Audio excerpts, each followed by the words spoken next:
It's Friday, April 19th, Good Friday. I'm at the West End Gun Club on the main line. It's about 6 o'clock.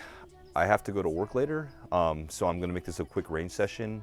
I just wanted to do some 100-yard shooting of 22, and I have an upper that a guy at work gave me, or loaned me just to test out and get some data for him because he wanted to see how fast it was shooting with factory ammo.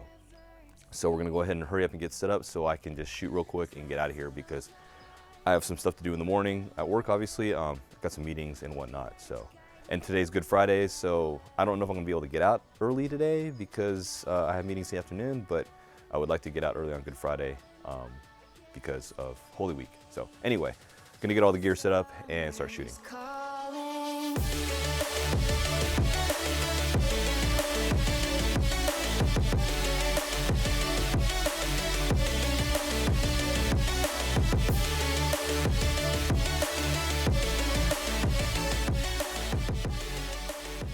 So the upper that the guy at work gave me to test out is a 6.5 Grendel, which I'm not very familiar with this cartridge too much. I know it's become quite popular with some of the AR shooters because it fits in a standard AR-15 lower receiver, but you have 6.5 millimeter bullets. So it's becoming a little popular because you get some decent ballistics out of it for mid to long range. And anyway, apparently the upper doesn't have a pick rail on the bottom, so I can't use my bipod because I guess it's M-lock and there's no pick rail on the bottom. So I had to just sort of cobble together a front rest. But I think I should be able to shoot relatively well with this, but I'm gonna get some velocity data for the most part. That's what he needed. So, and he said, try to get some groups if I can, but we'll see if I can get it to shoot. I don't have 6.5 Grendel mags because I guess they're different. But so I'm just gonna single feed these and we'll go from here.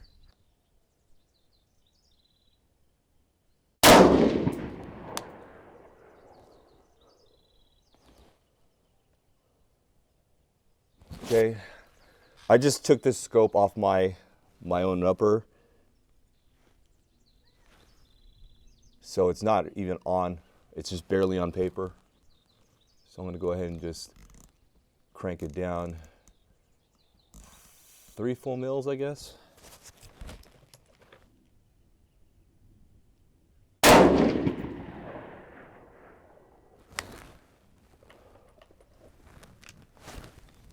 Bolt's not locking back.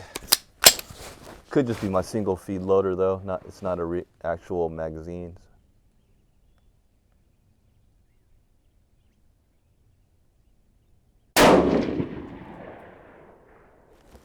I'm gonna shoot another group with this Wolf ammo because I did tighten down the LaRue mount because if you know LaRue quick release mounts, rifle mounts, they do need to be adjusted depending for the amount of tension that it'll clamp down on the rail. And this rail is a little bit thinner than my my Ultor upper.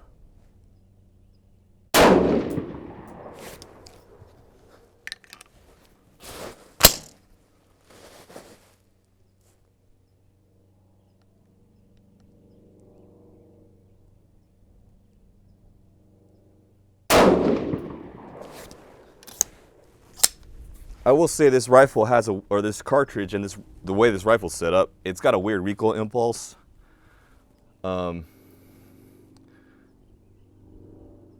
Interesting though. So we're looking at 2705 feet per second. I don't know how long this barrel is, but 2705, standard deviation of 17, which is, that's kind of bad, but it is semi-auto and it's Wolf ammo, steel case, and extreme spread is 65. I'm sure I can toss out a couple of the low ones early on since the barrel might be clean. But yeah, I have no expectations, so walking into this, just wanted to get the data for them. But we'll go ahead and shoot one more group with this Hornady Black ammunition, which I don't know how accurate it's gonna be, but try it out.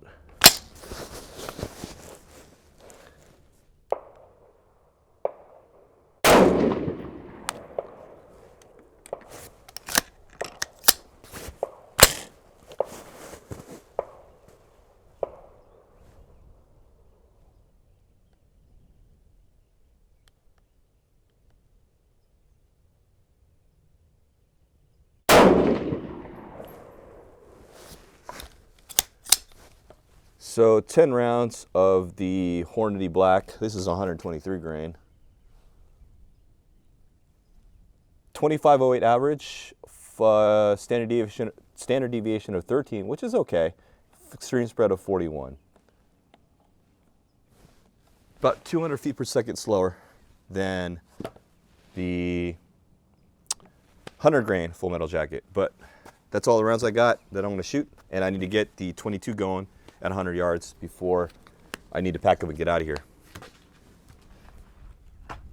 So now that I'm on the flat range, 100 yards, because like the rimfire range, the 100 yards is at a severe angle. So I wanted to go ahead and shoot while I have a 100-yard target out there, the 22 ammo, the various SKs that I have, just to see what they group like at 100. And we'll see how it goes. Oops. But we're going to start off with Standard Plus. I have my lab radar set up here, but I don't think it's going to pick it up at all. Oh, duh. I have the single round loader in there. But I'll leave the lab radar up right now, just in case it does happen to pick it up. Wow, I can see that thing curve at 100. The wind is not going to help this at all, but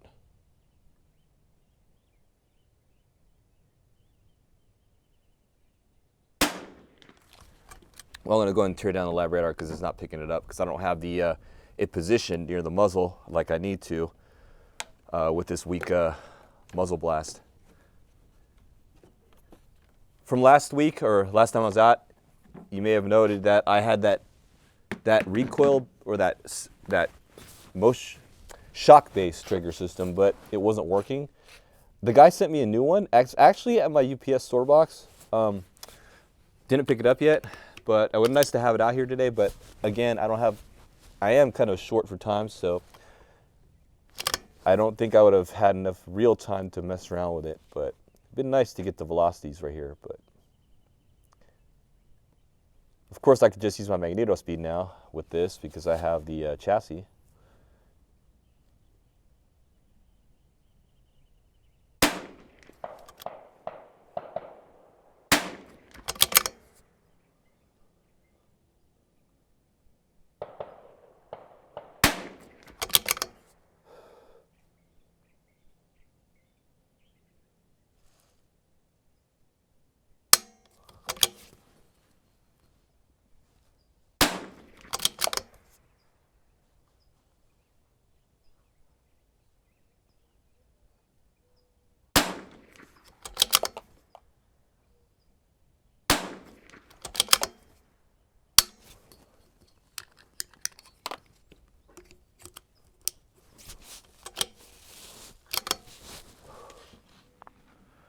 Walking down range to grab my target. It's just before 7 o'clock.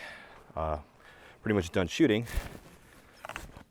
But as you can see here, we have, this is, the center line is going to be the centerfire 6.5 Grendel. That's the wolf ammo, and then the Hornady, which shot pretty decently. Should be 8 rounds here. 1, 2, 3, 4, 5, 6, 7, 8. Yeah, 8 rounds, side around. So, not bad. Now, as far as 22 is concerned, SK Standard Plus, rifle match, which is shooting pretty good. It's about 1.5 inches, 1.25 inches, 100 yards. Then we have long range match, which is a lot of up and down stringing, about 2 inches, long range match, and then long range match again, and then long range match. So this, I did a little different technique on my gun, trying to shoot this group. I think I might have to actually either extend my stock a little bit to get a little more length of pull, and or move my scope forward a little bit on that gun. I might move the scope forward a little bit. It might help out better in prone. So this is actually not a bad group. This is a 10-round group here. I would say 1.25 inches, a little bit side to side. These are okay. So yeah, that's kind of it for today. This is all 100-yard shooting. Not bad. I'm gonna kind of save this target for an article I'm gonna write on long range match and publish that on my blog. But anyway, let's pull this target and get out of here. I just exited the range. I just pulled over past the creek. The creek is actually settled down quite a bit. It's not as bad. They graded it out, so the rocks just is like a lot flatter. But some people still get stuck because lower clearance vehicles can't get there. Like through there, it's like cars and stuff. But trucks, if you got a truck and they get stuck, it's usually two-wheel drive and they got road tires. But if you got all-terrains and two-wheel drive, you should be fine. All-terrains for mud terrains. Anyway, it was a quick range session. I spent like an hour and 20 there, and most of that was just setup. And then I fired maybe I saw 30 rounds of that Grendel 6.5 that belongs to the guy at work, and then maybe 60 rounds, 70 rounds of 22 at 100 yards. But so the 22 at 100 yards is actually shooting pretty well as far. I mean, more than I expected. So maybe an inch and a quarter, but that being said, it looks like the ammo, like long range match, isn't much better than rifle match as far as groups on paper, but it's better for the data as far as ballistics, the consistency of velocity. Anyway, I need to go ahead and jet out of here. It's almost 7:30, and go home to my gear, and then change a little bit and then head to the office. So anyway, that's it for today, April 19th, Friday at the West End Gun Club. Today's Good Friday. Hopefully you guys have a joyous Easter Sunday. Thanks for watching, and I'll see you in the next vlog.